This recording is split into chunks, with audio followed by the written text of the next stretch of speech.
La société de biotechnologie strasbourgeoise Transgène, spécialiste du développement d'immunothérapie pour le traitement des cancers, vient de commencer la phase 2 de son vaccin thérapeutique contre les cancers issus du papillomavirus humain.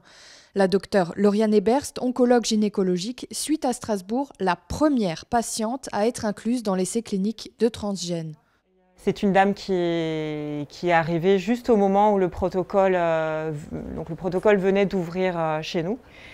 Et on lui a proposé de participer et il se trouve que dans son cas, ça a été possible.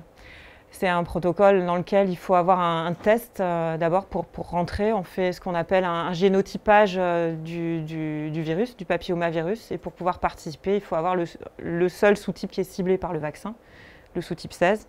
Et donc cette dame, on a eu les résultats pile au moment où on pouvait ouvrir l'étude et elle a pu participer. L'essai qu'on a mis en place ici à Licence s'appelle l'essai TG4001.12. Donc c'est un essai qu'on mène en collaboration avec le laboratoire Transgène et qui teste une immunothérapie, un médicament qu'on connaît déjà bien qui s'appelle l'avelumab et qu'on combine à un médicament innovant qui s'appelle justement le TG4001 et qui est en fait ce qu'on appelle un vaccin thérapeutique ou une immunothérapie active.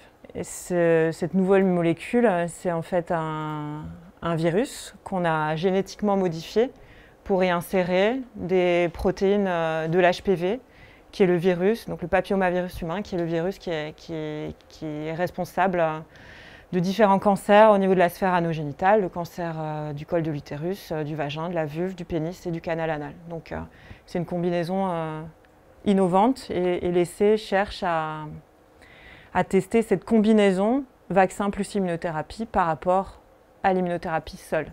Des premiers essais ont conclu à un taux de réponse de 20% des patients face au traitement, contre 10 à 15% avec la seule immunothérapie avelumab.